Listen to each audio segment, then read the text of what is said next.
Welcome to the April 30 Rare Coin Market Report from Greysheet. I'm John Feigenbaum, Senior Pricing Editor for United States Coins and CEO of the company. And I wanted to address a topic that's really been on the minds of a lot of people lately. I just returned from the Central States Coin Show in Schaumburg, Illinois, where we had, great attendance from dealers. It's usually one of the best coin shows in on the calendar for the entire year. I would say it's certainly top five. And the show was really well attended. We had a PNG dealer day on Wednesday, so dealers only or invited guests or people who were willing to spend $100 for a badge to get in for an early bird. So that set the tone for what kind of atmosphere we would have. And I think we sold about 150 to 180 tables just for PNG Day, which is a tremendous amount. And then the show followed Thursday, Friday, Saturday. And, what I heard from everybody was that it was, a strong show, solid, let's say solid, not super strong. But to be fair, I went into the show thinking this was going to be potentially a weak show.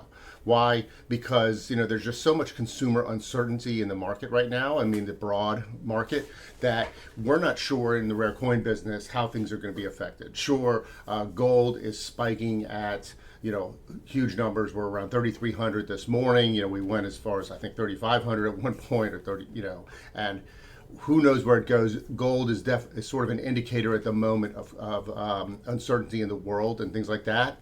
And as we've talked before in other podcasts, high gold spot pricing does not necessarily a good thing for the rare coin business, because it just brings the price point of everything higher. It's very challenging for everyone that any 1 ounce gold piece starts at 3,300 now. And if you want to make a few dollars, if you're worried about hedging, or if you're worried about any of movements within the spot metals, it's pretty scary. Silver has been a more conservative play, let's say. It's around 32.50 right now, and who knows, what its long-term potential. It hasn't moved nearly the way gold has, but silver is still holding its own, while I would say platinum, looks like it's disconnected from all this kind of nervous investor behavior completely.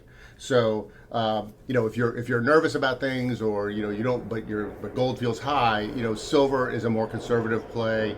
It still feels like there's a lot of room to run for silver in general. But like I said, I want to get back to this conversation that has been going on a little more in the last few months about pricing in general, about Greysheet pricing and how we derive our pricing. And I thought, why not just have a conversation about that and show the community a little bit about how we approach the pricing here at Greysheet.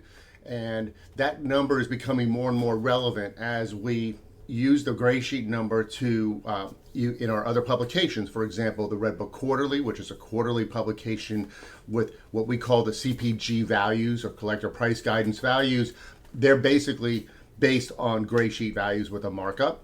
And then the Red Book is now using the CPG values in its annual publication. So really, more and more, how we derive values and how we get them matters to a larger number of people within the community. We all know, thank goodness, that everybody in most dealers, let's say most dealers in the country, are using the Greysheet investors for their wholesale pricing. And that's great for us, because that's our goal here at CDN Publishing and Whitman, is to make our values ubiquitous and across the industry. We want to standardize things and make consistency for our marketplace. But it's controversial, to say the least, that we have this kind of power. And I want to assure people that we don't wield this power without real respect and understanding. And we try to be very consistent. So consistency, in my opinion, is the most important part of what we do at Greysheet Pricing. So people don't really understand that. And what's happening now is it almost always becomes a conversation when people are nervous about prices dropping. When prices are kind of steadily going up across the market, and I'm not talking about better date coins, but let's say generics or generic Morgans and Walkers, or even gold premiums on gold pieces, is when I tend to hear people getting nervous about pricing.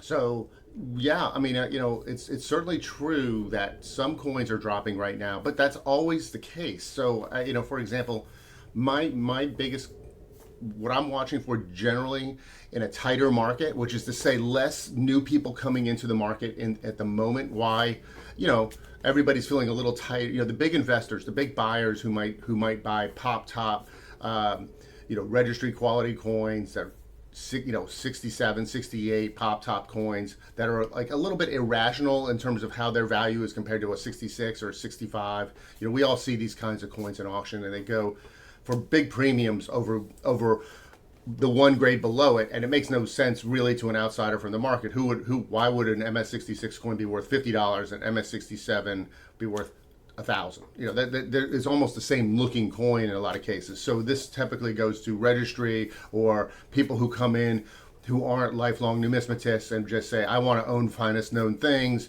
And then the more we have of people like that in our market, the more likely these things will do really well at auction. And then the converse is true. If people are trying to pick up values from, let's say, stock market movements, and let's say there's two ways with the stock market, right? Right now, people can feel losses in the stock market, or savvy investors can feel opportunity in the stock market, and maybe are moving assets from their coin portfolio to their financial portfolios or things like that. So either way, there's a concern that some of that money is coming out of the coin business today. That's my vibe on why there's concern. So we're looking at some of these big movements, big coins that are going to sell in auction here, in the last few months and in the next few months to see what happens there. So this is why I feel like you get a lot of concern. Also, there's an interesting thing happening, and I thought it would be really interesting to talk about today, is that there is a really strong movement, and this has been building for more than a year or two now, but there's a strong movement toward collector coins. What do I mean by that? I mean, I'm talking about the coins that I grew up loving, that my father grew up loving, was barber coinage, better date barber coinage. He wasn't in love with common date barbers. He was in love with better date barbers. He loved 98.0 quarters and half dollars. We certainly loved 01S quarters, which is the key date to that series. Seeded coins. We always felt that dated seeded coins, if you take away in the whole seeded half dollar series, if you stripped away the 5 most common dates or 10 most common dates, you would have everything is difficult. Everything is lower population. If you're looking for a certain date and grade, forget it. I mean, you have to broaden your net and say, I hope to buy nice choice original seeded coins in VFXF, MS63, whatever your grade line is, but you can't go seeking them. If you seek them, it's a needle in a haystack. But these coins have also been, I would say, modest movers over the past decades. They've never really go down in value. They're among the most conservative things you could buy in this world, which is to say better date barbers or seeded, or even some gold coins, things like that. Gold coins, a little bit different story. Might have to address that separately later. But either way, better date coinage. I mean, we could be talking about Indian cents, Buffalo nickels, shield nickels, 3-cent silvers. There's pressure in a good way, or depends on how you look at it. There is definitely price pressure on coins valued between, let's say, $25 all the way up to $1,000, $2,000 on these better day coins. And that pressure is very interesting because there's no supply. There's never been much supply. Like I said, even if you think that an 1892 Indian cent is a common date, which it is relatively speaking, but then you told me, hey, John, will you go out? I want to buy every 1892 Indian cent in XF that I can for a particular promotional program, and I need 100 of them in XF. I don't think we could get those. You couldn't get them. So by the time you take the first one and they'd be a few dollars and things like that, and by the time you got to the 30th or 40th coin that you're trying to get to 100, now you're going to have to double the price or triple your bid, and you just won't find many of these coins, and that's accommodated. I mean, we could be talking about V-nickels, any kinds of interesting collector coins. If there's attention to them, there's pressure, and for decades we enjoyed the fact, I would say, that there wasn't a lot of that pressure. Why? Because we like consistency in pricing. If I was a buyer at David Lawrence Rare Coins and I'm looking to buy good inventory, I like the fact that the values are consistent. and that they're $100 today and they'll be $100 in 6 months. I can buy inventory and I feel stable with that inventory. All of a sudden, there's this pressure on these collectible coins, and now $100 coins can quickly become $125 coins in the wholesale market, or $150. And this is disconcerting to someone who is, makes a living buying and selling these coins, because, oh my goodness, I've been selling these coins, buying for 100 and selling for 125 or something like that. And now you're telling me when I want to replace them, I have to pay 140 or 150. And there's buyers out there, there's several dealers who are doing so well with these coins in kind of new markets, whether it's Whatnot or on eBay or in auction or whatever they're doing, that they're happy to pay these extra numbers. So that means the rest of the market kind of has to follow.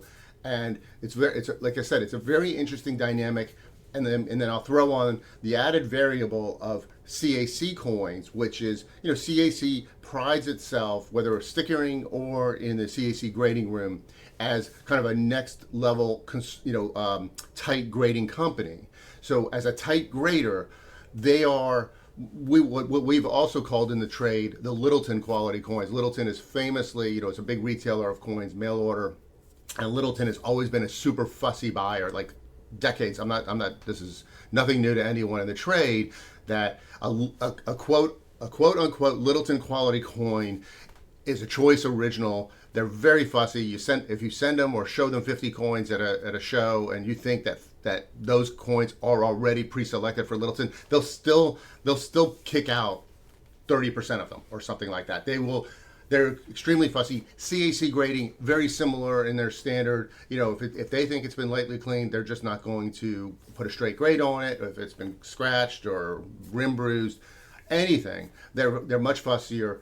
And so there's a premium on those coins, and they're just so hard to find. So if we go to a series like Seeded Dollars, for example, where these are large coins, and they were always cleaned back in the, 1960s, 1950s. Whoever had these nice big silver coins, they didn't like that they would get, tarnished, again, using, the terminology, we call it toning. They were, collectors didn't like that. So they would just kind of mechanically scrub a coin and try to get that cleaning off it. And so many silver dollars of that collectible era of the 50s and 60s were cleaned. So these don't even qualify generally for CAC grading at this point. So the number of seeded dollars that are both better date, again, take the series, strip away the 5 most common dates, and you almost don't have to in seeded dollars, but let's say you strip away the 60-0 and so on, the 59-0 and the 60-0, no model coins, which represent like 80% of the seeded dollars that I'll see, and then you want them for CAC quality. Now you have a factor that the collectors, there's a loyal and robust number of collectors, and they will pay anything for these coins. Like, a non-CAC coin could be, Greysheet at $1,000, and I'm seeing auction records at $4,000 for the same coin with a sticker, or the same coin in a CACG holder. And so I'm getting a lot of questions. Why isn't Greysheet following this number? You've seen it happen once or twice. There was, big sale at Heritage. I think Heritage had a sale with some, really nice run of these coins, and they did fabulously well. Why isn't Greysheet following? Well, it's exuberance. I don't know if this is real, and I don't even know how to reflect it, because there's a weird thing that we always believe at the Greysheet, that the prices should be linear, right? An XF should go for, an AU should always be more than XF, an MS60 should be more than AU. There's a linear aspect. I think we're in an upside down world if I have to tell you that an MS60 coin is worth less than an AU58.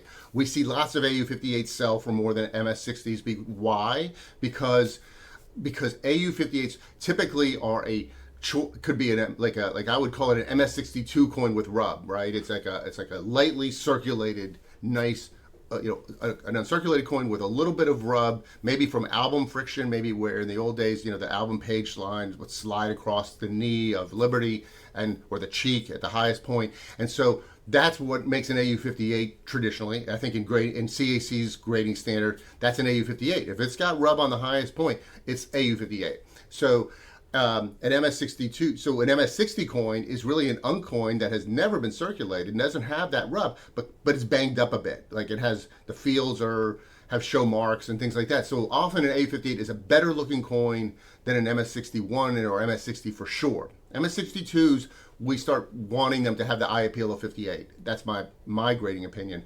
So that's one of the distinctions. And AU58 is also a registry level where people collect up to AU58, in their circulated sets, and then MS60 above is a different set. So there's a funny thing happens with AU58s. AU58 pluses are like the holy grail of registry collectors because that gives them extra bonus points and things like that. So there's weird bifurcations in pricing that affect everything that we do. And at Greysheet, what we're trying to do is be consistent. We're not playing the game of what the registry wants or what registry collectors are seeking and paying a lot for to get to. So my goodness, I'm a registry collector of seeded dollars, and there's only pop 3. I mean, there's so much. The population of these coins is so low, and seeded and barber and even Cirque V nickels in some cases are so low for CAC, and the pressure for the registry guys is so high that I feel like I can't chase that. I don't think Greysheet should chase that. Now, if you're a buyer and you go to a coin show and your favorite coin dealer who you trust and have a good relationship explains to you, listen, I know the Greysheet's $200, but I paid $300 for this coin. I just know it's a great coin, and then I want $350 when I sell it to you. I mean, I don't see anything wrong with that information. I don't see anything wrong with you buying that coin. I just think that one should understand where we come from, and that the Greysheet does not mean, or and our related products does not mean you should think that you can pay this number for the coins that you go out to buy. It means this is an indication of where we think the market is, and that it is a place for you to start when you negotiate or you go to auction and you start bidding on things. That the key here is that the Greysheet is an indicator. But it's a reliable indicator. I mean, we certainly can lag the market. We can certainly make a few mistakes. We don't make many. I don't think we make many mistakes when we pay attention to a specific item. But it's certainly possible that I haven't reviewed, or Patrick and I haven't been able to review certain issues. So Charlotte Dahlonega Gold, for example, have really done well in the last year, and we were a little slow to catch on to that trend. So I've been trying to catch up with Charlotte and Dahlonega Gold, and at the same time, I'm seeing New Orleans gold slip a little bit. I'm seeing S-Mint gold slip a little bit. P-Mints. These are the traditional areas of better date gold that have sometimes done. Charlotte Dahlonega always just seems enormously popular, and I rarely see it go down in value. And I'm thinking of certain issues where I've seen them double or triple even in the last 5 or 10 years. There's just not enough supply. If there's 5 new buyers of these coins, then there's definitely not enough supply. And that is also true, again, of these series that I was already talking about. So that is the backstory, and I want to address this because I get a lot of questions, whether it's through the CAC pricing forum or at the coin shows and things like that, about how we do our pricing, and I wanted to show the tools that I use. So I use this tool called CDN Exchange. That is a tool that we created here at Greysheet. We created with partners originally and then folded. It was called Coinplex, and we folded it in. It's about 15 years old now, and it basically is a way for dealers to message to each other about sort of deals that we have or information that they want to share among each other. And then also there's real depth in our trading screens. So it's a dealer only platform. I'm going to show it to you today, give you some insight. If you're a dealer or really if you're a dealer or a really serious investor in coins, you probably want to consider this, but you cannot join if you're just a collector. It's not for you. And the pricing per month starts around $150. We have it tied in with other subscription programs, but basically it's not cheap. And we don't want it to be cheaper, and we also don't want it to be more expensive. It's just this is a dealer tool. And we have about 325 members today, and it's really a nice system. It's actually about to get upgraded. It's about 15 years old, so we're about to upgrade the whole thing. So again, if you're a dealer and you're interested in it, contact me, put a message on the YouTube channel, or really Billy Blattle here at the office. She's the one who handles new applications. You can go to www.cdnexchange.com and find out how more about this tool. But in the meantime, this is what it does. So you're looking right now. You are looking at the landing screen. So it's kind of Facebooky in a certain way. This is kind of a live shot. So the live shot right now here on April 30 at 9 in the morning is that. John Albanese who's a trader on the system, and he's specializes obviously in CAC coins, as we know. He's a market supporter of the CAC coinage, and he's saying on a message on messages here, look, these are the coins I'm looking for, and so on. He's wants to buy the grade strapped GSAs and things like that. We run headlines that you see on our Greysheet.com, of course, and then other dealers are coming, and then this is the execution of people buying and selling on the system. So it's a nice, robust little system that people do a lot of business on. What I want to show you then now is here's how what we typically will look up coins, so you can specifically drill into any coin here in the system. Let's say I want to look at V-nickels, and this screenshot shows you in a grid form the current Greysheet values and all these grades for V-nickels, and all these grades. So let's say I say 60 plus. Now I'm really quickly looking at the whole wholesale price guide of V-nickels. As you can see, they're about 70. They go anywhere from $70, and this is the type coin in MS60. $42 for the famous no cent 83, which is also a 1-year type coin, all the way into top grades like MS67. That becomes a $2,000 coin, or $2,600 is the wholesale bid with a CAC sticker, $3,000 or $3,600 for its counterpart with cents. So that's a little quick snapshot of how a series looks. But let's look at one. I'm going to pick a random coin. In this case, I'll pick the 1885 V-nickel, a key date in the series, and I'm going to just show you this is what I look at when I am evaluating the market, right? I'll say, well, how is Greysheet positioned against the market for 1885 V-nickels? Well, if you look across the top, you'll see these are the grades 2, 3, 4, blah blah blah, VG 8, fine 12, that kind of thing. And what you see down here are auction data. So we have really rich auction data, thanks to our partners at Heritage and Stack's Bowers especially, but DLRC has auction data in here, and other companies as well. Whoever participates can give us data. We really appreciate it, and it's better for the market. Again, if I can't stress enough, market transparency is what we're all about. And we show we show the auction data, we don't show the bid data on the Greysheet.com site. If you're a subscriber to our dealer plan, you will see a lot of information as well. So what you see here as I scroll through is the fact that like an XF40 1885 V-nickel is Greysheet at 1,000, and then it's this number, this $1,250, and our CPG, our retail price. So that's the price also that's going to show up in the red book. If the red book were printed this minute, that would be the price. I don't know if that's what it was in the last time we created the red book, but that's what it would be if I created a Redbook export today.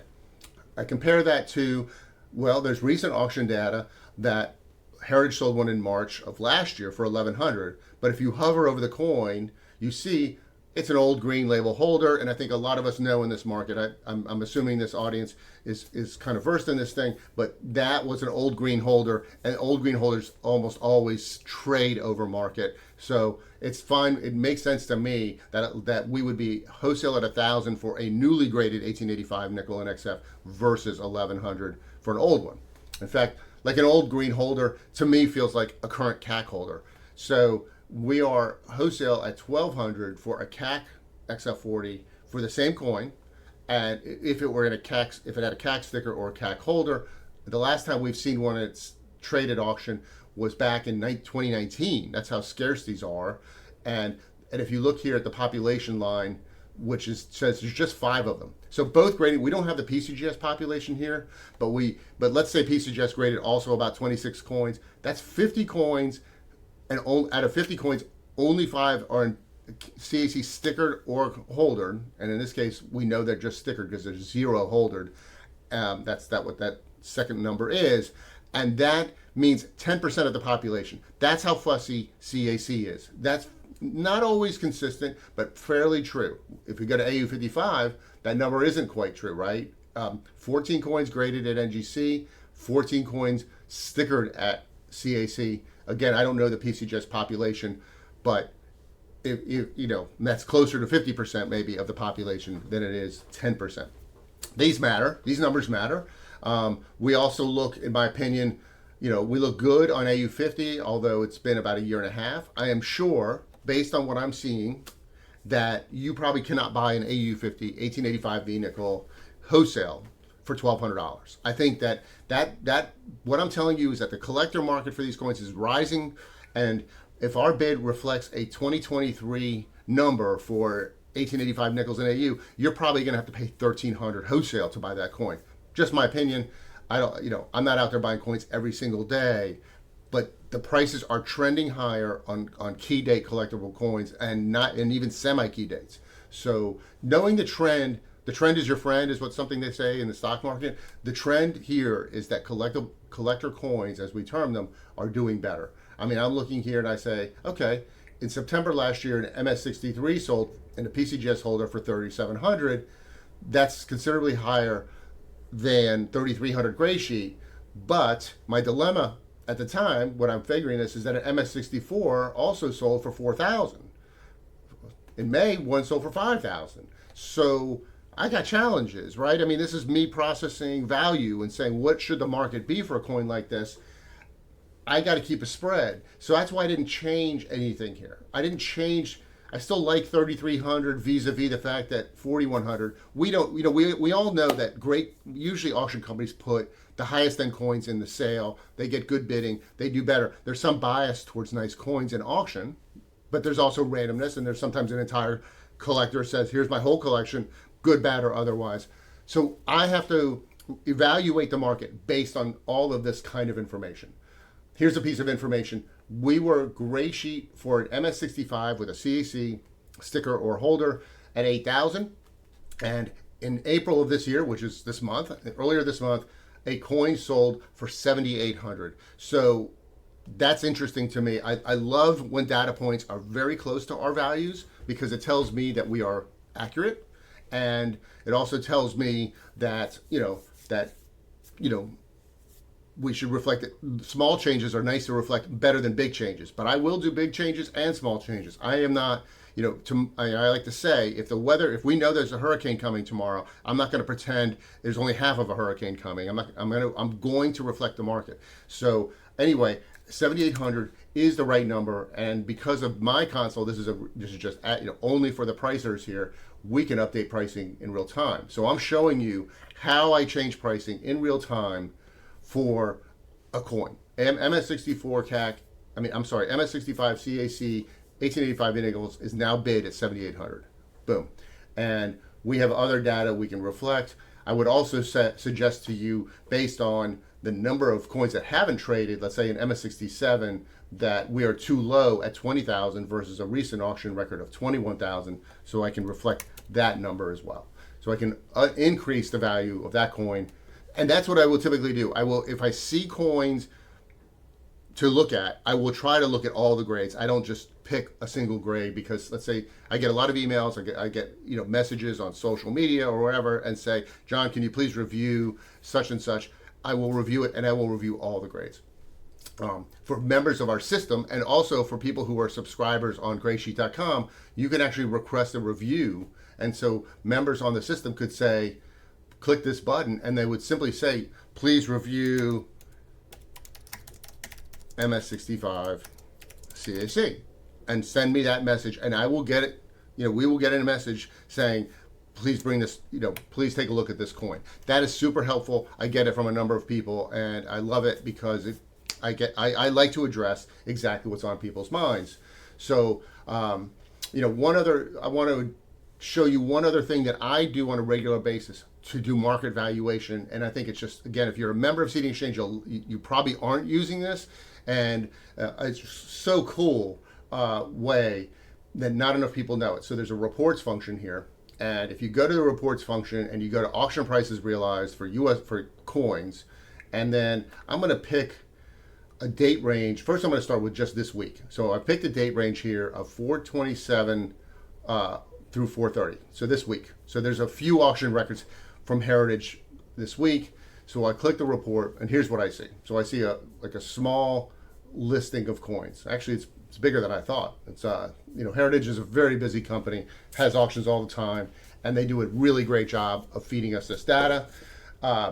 So what I'm looking at here is how the Greysheet value compares to market results. This is incredibly interesting. So in a nutshell, I can see let's just take the first line. The first line is at an 1817 large cent, 13 stars, N14, Newcomb 14 variety, an MS64 NGC sold for $1,560 against a Greysheet of $1,650. That is within my tolerance of what an NGC coin would sell for in that grade. That's, in fact, I think pretty good. Now, interestingly, in 1872, let's go to the next coin, and you can see this is a job of infinity, right? We can go forever, and I do essentially work forever on these things. But in 1872, a key date Indian cent in PCGS MS65 red brown sold for $3,100 against a Greysheet of $2,100. I haven't looked this coin up before this video. Let's just see how this looks to the market. This is, I'll wake up, I'll have morning coffee, and I'm working on pricing and just seeing how are we doing compared to the market. So this is quite interesting. And this is also reflective of what I was mentioning earlier, that coins are these better date coins. Key date 72 is a really interesting key date. It's a medium key. It's not a 77, but I love the 1872 is the kind of thing that's always underrated in my opinion. There's 79 at NGC, which sounds like a lot, but it's not for an Indian cent. And there's 33 graded with stickers at CAC and 2 in CAC holders. So Heritage just sold first thing I noticed is this is a beautiful coin, right? This is clearly a rainbow coin. And again, I have to use those as outliers. I have to say, okay, somebody paid a premium because that you don't see rainbowish pastel, Indian cents very often, especially for a 72. So that's more like your typical that's a typical 1872 coloring. I like it. It's got a lot of red. It's not a brown. We have to worry about whether it's too brown or whatever. And then here's another example of a 72. You see how it's more brown. This is more pleasing. So there's all kinds of things on the spectrum for what these coins can look like. And then what do I expect? Well, a year ago, a stickered coin was selling, and as you can see, there were 2 examples that sold for $3,000. And that's why Greysheet for a CAC coin is $3,000. There's a dealer, AZ05, which is Rick Snow, has a beautiful red-brown gem in a PCGS holder. He's selling for $37.50. Well, that's interesting. That's a lot more than his is not a CAC coin. It is just, I don't believe it's CAC. Let's have one more look at that. It's an Eagle Eye coin in an old holder. I mean, this looks like a really nice coin to me. So no question why he would want premium money for this, and I think he's vindicated by recent auction data. But the point being, as I look at this coin, and this is the kind of thing I do ad nauseum all day long in any different series I can talk about. But what I'm saying here is 2,100 is too low, 3,100 is too high, and then for CAC, I think 3,800 is also too high. But I'm going to say, well, compromise. This is how we do it. This is the same as you negotiating at your favorite coin dealer and saying, all right, 2,100 is too low. If I were a dealer, I would think it's reasonable to pay 2,500 for a nice PCGS quality, and that's kind of how we look at the Greysheet, PCGS quality coin in a 65 red-brown holder, and that a CAC coin is probably worth, let's say, 3,200 in this grade. Why? I don't know. We're somewhere between, I'm just not ready to bite the bullet. Maybe I'll go 3,300. I'm not ready to bite the bullet and say this is a $3,800 coin. But it gets us somewhere. It's an improvement. Is it what you'll have to pay if you go to the market and want to buy a nice 72 red brown gem? No, you're going to have to pay more. You might have to pay $3,000 for that coin, and that's fine because the CPG will become around $3,000 or $3,200 when we make this change, and you will have to pay more. And if the fact that we raise the price means you might even have to pay more because the dealer will say, I see that this is bringing attention to the market. At the same time, we have to look at 66s and say, well, if a 65 is now selling for 3,100 when it's super nice, a 66 coin should probably be raised as well. And so we'll look at that. You can see the last time an auction 66 red brown sold was in 2016 at Heritage. So, I'll raise that to 4,800. That's how I do it. I'm gonna go backwards a little bit since we're here, and I'm gonna say, well, 64, a nice choice. I think it's a little on the brown side, but it's a choice coin. So for 1,800, I think that's reasonable. And this low price is because it's an error. I mean, this is an error coin. See if it says struck through. So it's not actually a coin. It's a coin we should actually toss out of the equation. But 63s haven't even sold. The last 63 sold for $2,000 back in 24, but another one sold for 1,400 on the same day. So this is how crazy the market is. What's the right value? Well, to my mind, dealer value is closer to the lower value. The fact that maybe that $2,000 coin was old holder, maybe it was, gosh, God knows what the reason is that somebody thought that they should spend 30% more for that same coin in a different auction. But I don't chase that as a person working on Greysheet. So I will bump this up to 1,500 just to be in line with what I think is the current market on this thing. And then I'll kind of bring down other grades to reflect, the new reality of what people have to spend. And then I like to fill in values where there isn't a value already at CAs, for coins, because we see that NGC graded at 58. So over time, we are adding values to lower grades where they exist. It's amazing that there's an AU58. See, that's actually not even a true coin. This coin sold in 2013 in an AU58, but it's not red brown. It's not designated red brown. Just kind of got missorted. Everybody's data systems are a little different and behind. But what's happened is, Heritage adapted a system and used the brown PCGS number versus the red brown. So I'm always having to check for this kind of data. We call it dirty data, things like that. So we'll hit update. That's how we reflect the values of 1872 Indian cents today based on this data. So I go back to the auction report, and I'm looking through all these other auction records, and where you see green, it means that there's a significant difference between what Greysheet and the price realized is. I mean, that's crazy. 1879 sold for 2,600. I'm going to gather, based on the evidence we just saw with the 72 with pretty pastel toning, that this was a collection of pretty pastel toned Indian cents. I'm not going to look into that this moment, but that's typically what happens. 1892, 1,200 versus 400. That's significant outlier material to my mind. MS65 Indian cents, we all know. This is actually a proof category. Still 5 times Greysheet. This is a different kind of a collection. If we get down here, we look at the 55 double die, Greysheet 1620. I mean, the auction record was 1620, and the Greysheet 1650. I feel very good about that number. That's a good number. Now I'm vindicated. What else can I tell you about this? Be careful. NGC coins don't always trade at the same as PCGS and CAC. We know there's like a 3-tiered market here. It depends on the series. We do our best, but what happens is when we see differences in the market, it's a 1941 proof 67 red penny, Greysheet for PCGS, stronger registry following for those coins at PCGS versus NGC. So they trade around 3,000 for a PCGS coin, but this auction record was 1620 at NGC. We have that for our dealers only we call it Blue Sheet, right? Blue Sheet NGC, Blue Sheet PCGS. Blue Sheet NGC is already 1,600. So the auction record matched our expectation of what we think that coin was worth. That's a win for me. I think that we have the right number. We're a little low. We're a little high on 1865 2-cent pieces in red brown. Auction record 660. Greysheet 700. This is the idea. You can see we're dead on with 1857 3-cent silvers, so on and so forth. So I will typically review auction results in this vein and just watch and watch. I mean, here's a good example of coin that will drop. Is a 53S Roosevelt dime in 68. These are these pop top coins that the coin is worth $50 in MS67 and it's worth $800 in 68.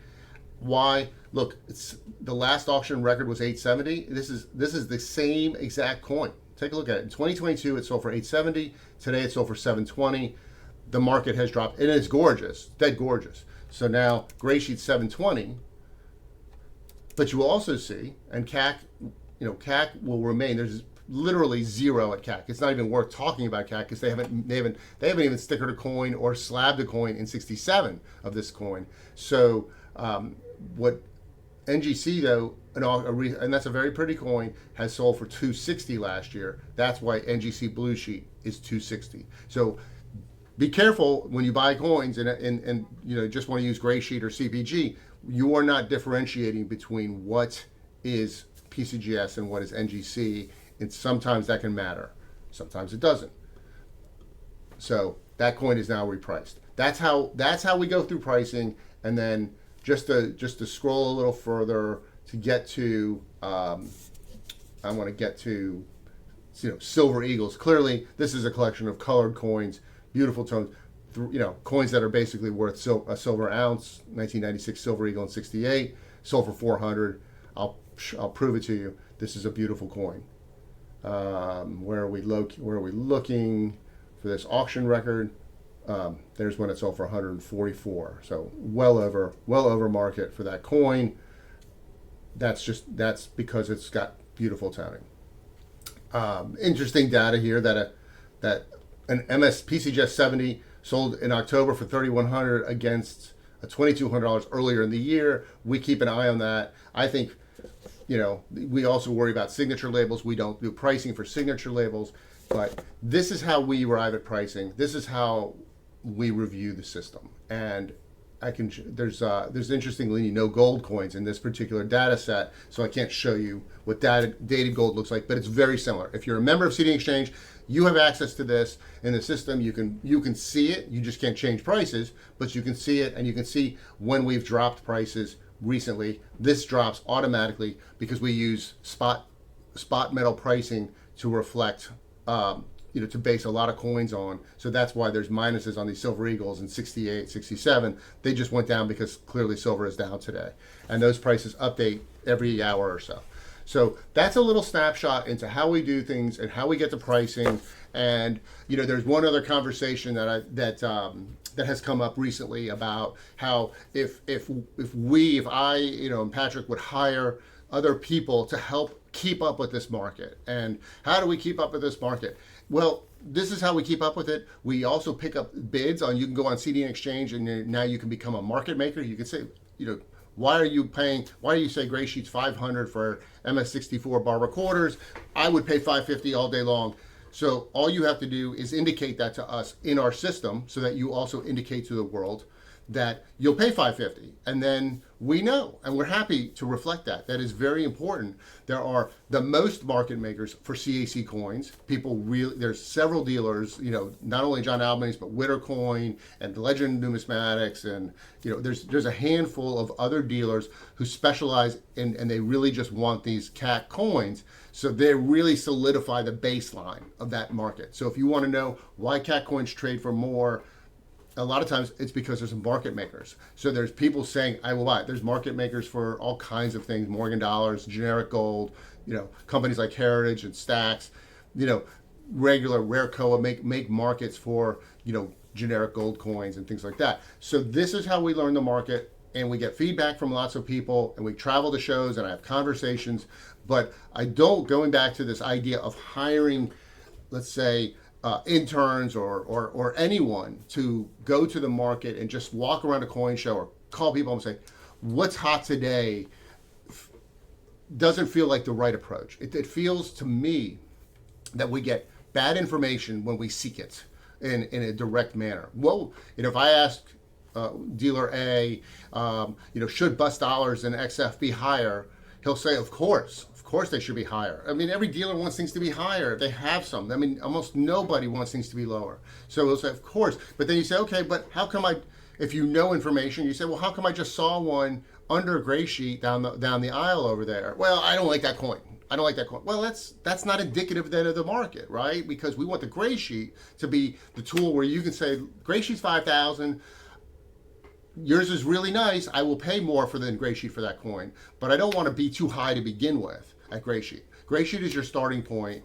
CAC is also your, if you're buying CAC coins, is also your starting point. So you have to you have to understand the tool. But for us to hire inexperienced, the experience that I have 50 years of experience buying and selling coins. I mean, when I was, maybe my 5-year-old self wasn't an experienced coin buyer, but I was buying the first coin at the age of 5 or 6. I have a picture to prove it, and and I stopped buying about 10 years ago when I became a full-time pricing editor. But I bought hundreds and hundreds of millions of dollars worth of coins, and I dealt with the market. I understand how this ebbs and flows, and I really believe this is the best way to reflect the market for the community. You have to know if your coin is special, if your coin is scarce and special. Let's say your coin is a scarce date 1861S seeded quarter, and we know they're tough, and then they never come nice, and then here's a choice original XF CAC. Throw the sheet away. The sheet was never going to be designed for that coin.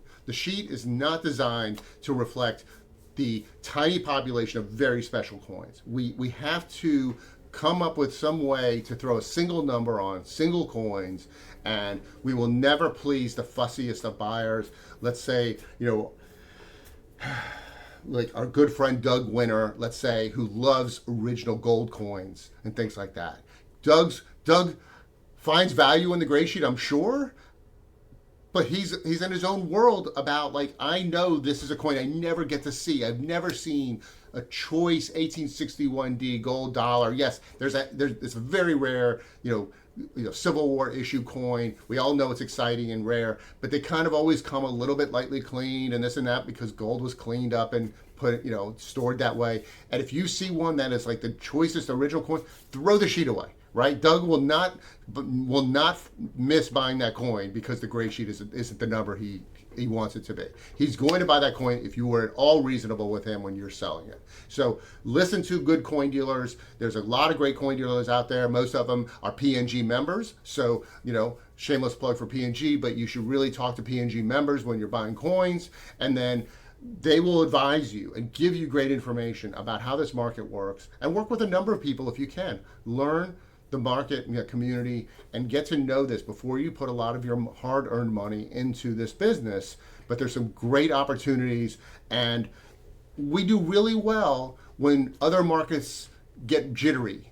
So, the financial markets are jittery. In COVID, we saw, let's say, sports cards go crazy in terms of value, and the coin business was solid plus. We saw prices increase, but they didn't increase exuberantly. They didn't go crazy. Therefore, when the COVID hangover came, which is kind of where we were maybe a year ago or even now to some degree, there wasn't any hangover. There was enough new collectors that came in and bought coins, and prices really haven't changed precipitously. The coins that drop typically are the ones that were too high to begin with, and I know when they are, but I'm still trying to reflect the market.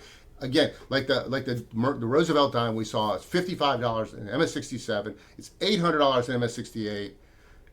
I mean, it's only the MS68 coin is probably only going to suffer from price pressure as it comes up. There's just too few people wanting to pay that kind of premium. So be careful to jump for premiums.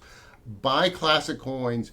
I mean, I really love classic coins, 19th century, early 20th century. I mean, I love seated quarters.